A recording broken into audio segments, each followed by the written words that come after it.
Esta noche nos adentramos en un caso que sigue vivo en la memoria de España, Un caso que nos heló la sangre a todos. el crimen de Alcácer. 3 nombres: Miriam Toñi y Desiree.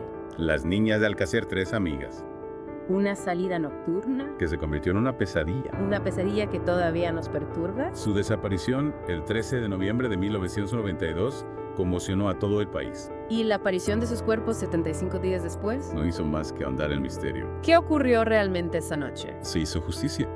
Hoy intentaremos arrojar algo de luz sobre este oscuro episodio. Para comprender este caso, tenemos que remontarnos a esa noche, Un viernes cualquiera en Alcácer. un pequeño pueblo valenciano. Miriam y Desiree, de 14 años, y Toñi, de 15. Se preparaban para una noche de fiesta. En la discoteca Cula en Picassent, Una noche como tantas otras para un grupo de adolescentes. con la ilusión de la fiesta. La promesa de una noche entre amigos. Lo que nadie podía imaginar es que esa noche se convertiría en una tragedia. Una tragedia que marcaría a toda una generación. Es cierto. Y uno de los detalles que siempre me ha impactado es su decisión de ir a la discoteca haciendo autostop.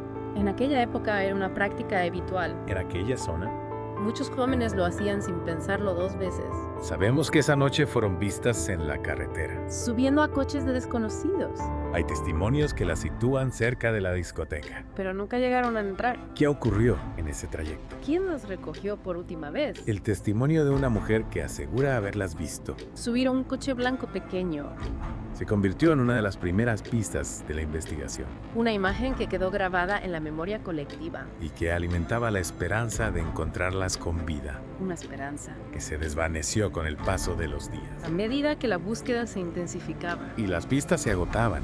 familias destrozadas, un pueblo volcado en la búsqueda. Autoridades bajo una presión inmensa. E incluso un voluntario perdió la vida durante la búsqueda. Un terrible recordatorio del impacto que este caso tuvo en la sociedad.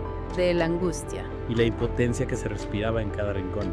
Se investigaron todo tipo de posibilidades, Avistamientos en diferentes puntos del país. Interrogatorios amigos. conocidos incluso presos. La desaparición de Miriam Toñi y Desiree se convirtió en un asunto de Estado. El ministro del Interior, El propio presidente del gobierno, todos pendientes de la investigación de cualquier pista. que pudiera llevar a las niñas, Y mientras tanto la incertidumbre y el miedo. se apoderaron del país. Y después de 75 días de angustiosa espera, Llegó el terrible hallazgo 2 apicultores en el solitario paraje del Barranco de la Romana, y se toparon con una escena. que jamás olvidaría. Un descubrimiento macabro que puso fin a la esperanza. Y nos obligó a confrontar la cruda realidad. Las niñas habían sido asesinadas. Envueltas en una alfombra, algunas decapitadas. La brutalidad del crimen. Conmocionó a la sociedad. Y las preguntas se multiplicaban. ¿Quiénes eran los responsables de semejante atrocidad? ¿Por Entre los restos, un pequeño detalle. Que se convertiría en una pista fundamental. Un documento médico. Con el nombre de Enrique Inglés. Ese documento llevó a los investigadores a la familia Anglés. Pero pronto descubrieron que pertenecía a su hermano, Antonio Anglés. un joven con antecedentes delictivos. ¿Y qué sucedió con Antonio? Fue detenido. Para cuando la policía llegó a su casa, Antonio ya había desaparecido. Se había convertido en el principal sospechoso. Y su huida desató una persecución a nivel nacional. La búsqueda de Antonio Inglés se convirtió en una obsesión para las autoridades. Pero su rastro se perdió en la oscuridad. Pero Antonio no era el único nombre que se barajaba en la investigación, Su amigo Miguel Rocard fue detenido. debido a inconsistencias en sus declaraciones. Al principio parecían detalles sin importancia. Pero la presión de la investigación Y las contradicciones en su relato. llevaron a Ricard a confesar. Sus primeras declaraciones fueron escalofriantes. Describió con detalle el secuestro, la tortura. La violación y el asesinato de las 3 niñas. Un relato que sumió al país en un estado de horror e incredulidad. Recuerdo la conmoción que se vivió en aquel momento. Las palabras de Ricard dibujaban un escenario terrible. Una pesadilla que nadie quería imaginar. ¿Pero fue realmente sincero en su confesión? Ahí está la clave poco después, Ricard se retractó. alegando que había confesado bajo tortura.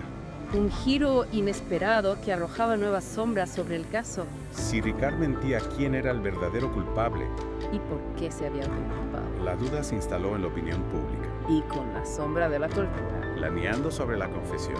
El caso se complicaba aún más. La retractación de Ricard, pues añadía aún más misterio en este caso. La sombra de la tortura sobre la investigación. Aumentó las sospechas Y la desconfianza. hacia la versión oficial. En este contexto, el juicio contra Miguel Ricard. único acusado presente. Se convirtió en un escenario De tensiones, contradicciones. y preguntas sin respuesta.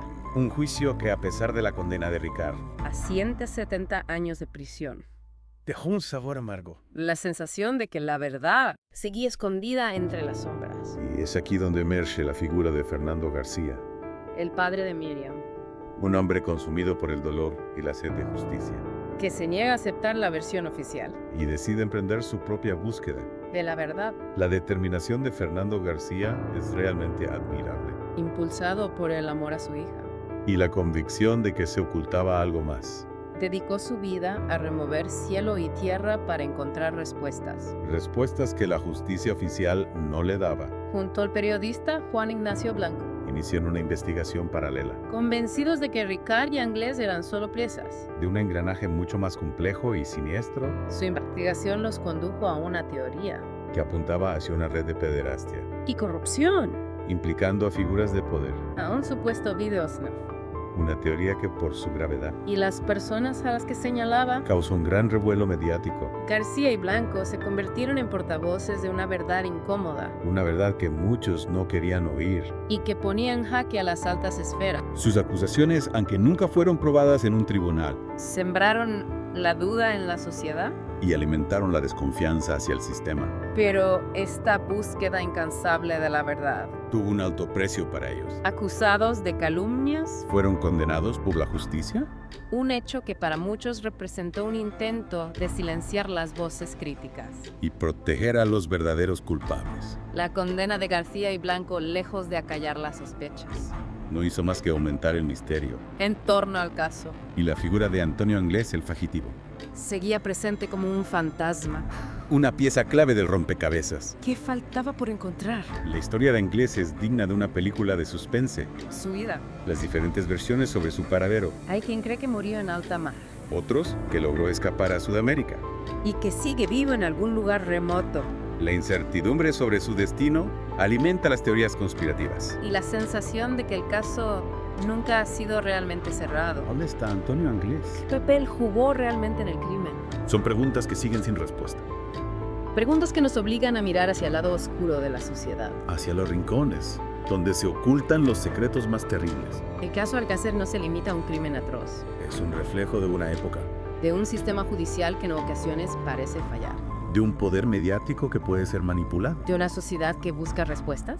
y que no se conforma con la verdad oficial. Y en medio de todo este entramado, Las tres niñas, Miriam, Toñi y Desiree, se convierten en un símbolo en un recordatorio de la fragilidad de la vida, de la crueldad de la que es capaz el ser humano. sus rostros grabados en la memoria colectiva, Nos interpela nos obligan a no olvidar, a seguir buscando la verdad, a exigir justicia. para que este tipo de tragedias no se repitan jamás. El caso Alcácer nos enfrenta a la oscuridad, A los miedos más profundos, a la incertidumbre. pero también nos muestra la fuerza del amor La determinación de un padre por encontrar la verdad, y la importancia de no rendirse en la búsqueda de la justicia. por más difícil que parezca el camino. Y aunque hayan pasado más de 25 años, El caso Alcácer sigue vivo. sigue generando debate, sigue despertando emociones, Es un caso que nos marca que nos obliga a reflexionar sobre la sociedad en la que vivimos, y sobre la importancia de luchar por la verdad. por dolorosa que ésta sea. Es increíble cómo un caso tan antiguo puede seguir generando nuevas pistas, nuevos interrogantes. Hablábamos de la incertidumbre y precisamente hace unos años un descubrimiento reavivó la llama del misterio. ¿Te refieres al hallazgo de nuevos restos óseos? En el lugar donde aparecieron los cuerpos de las niñas. Un descubrimiento que, a pesar del tiempo transcurrido, abrió una nueva grieta, en este caso aparentemente cerrada. Exacto, en 2019 una pareja que visitaba el Barranco de la Romana se topó con varios huesos falanges según los análisis posteriores. ¿Cómo es posible que después de tantos años aún queden restos por identificar en la escena del crimen? Es una pregunta que nos lleva a cuestionar la meticulosidad de la investigación original. ¿Se pasó algo por alto? ¿O hay algo más que aún desconocemos? La aparición de estos huesos reabre viejas heridas. Y plantea nuevas incógnitas. Se ha podido determinar a quién pertenecen esos huesos. Podrían ser de alguna de las niñas. Se realizaron pruebas de ADN, pero los resultados no fueron concluyentes. El tiempo, la degradación de los restos, todo eso dificulta el análisis. Pero la posibilidad de que pertenezcan a alguna de las niñas Sigue abierta. y con ella la necesidad de revisar lo que queríamos saber, es como si el caso Alcázar se resistiera a ser olvidado como si nos desafiara a seguir buscando. A no dar la espalda a la verdad. Y ese desafío se ha materializado en numerosas ocasiones a lo largo de los años: documentales, libros, películas. El caso Alcácer ha trascendido el ámbito judicial. Y se ha convertido en un fenómeno cultural que nos sigue interpelando el documental de Netflix, por ejemplo, Reavivó el debate, y presentó nuevas perspectivas sobre el caso. dando voz a aquellos que siempre han cuestionado la versión oficial. Sin duda el interés por este caso sigue vigente, y no solo en España, la brutalidad del crimen, el misterio, sin resolver las teorías conspirativas. Todo eso ha convertido al caso Alcácer en un tema de estudio. De debate, de fascinación y horror a partes iguales. ¿Qué crees que es lo que nos atrapa de este caso? ¿Por qué después de tantos años seguimos hablando de él? Creo que hay varios factores. Por un lado está la tragedia en sí misma. La pérdida de 3 vidas jóvenes e inocentes. Por otro lado está la falta de respuestas definitivas. La incertidumbre, la duda, alimenta la necesidad de saber, de encontrar una explicación a lo inexplicable y, por supuesto, la sombra de la conspiración, la posibilidad de que algo más oscuro se oculte tras la versión oficial. Genera una fascinación morbosa el caso.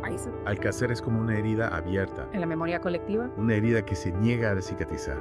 una herida que nos recuerda lo vulnerable que somos, lo frágil que puede ser la vida, y al mismo tiempo nos empuja a no olvidar, a seguir buscando la verdad, a exigir justicia para las víctimas. Y para que este tipo de tragedias no vuelvan a ocurrir.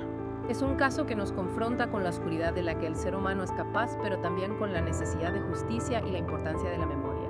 El caso Alcácer nos deja muchas preguntas sin respuesta, pero una cosa es segura. Este caso nunca será olvidado.